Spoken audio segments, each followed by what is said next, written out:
دل کی گہرائیوں سے عید الاضحیٰ کا انتظار کریں، فی الحال سبزی اور دال پر گزارا کریں۔ ڈبے میں ڈبہ، ڈبے میں پاپڑ، وڈی عید آن والی ہے، اکٹھے کر لو شاپر۔ کاش مجھے بھی کچن سے تا حیات نہ اہل کر دیا جائے، قسم سے کبھی بھی نہیں پوچھوں گی مجھے کیوں نکالا۔ بقرہ عید کا زمانہ ہے، موسم بھی سہانا ہے، ایک ران روسٹ کر کے تو بھیجو، کیا گوشت کو اگلی عید تک چلانا ہے؟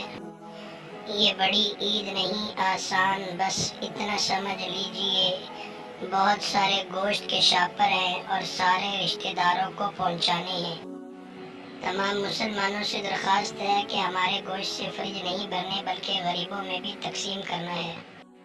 عید الاضحیٰ کے دن مسلمان سنت ابراہیمی زندہ کرتے ہیں، مگر سنت محمدی صلی اللہ علیہ وسلم کا قتل کرتے ہیں۔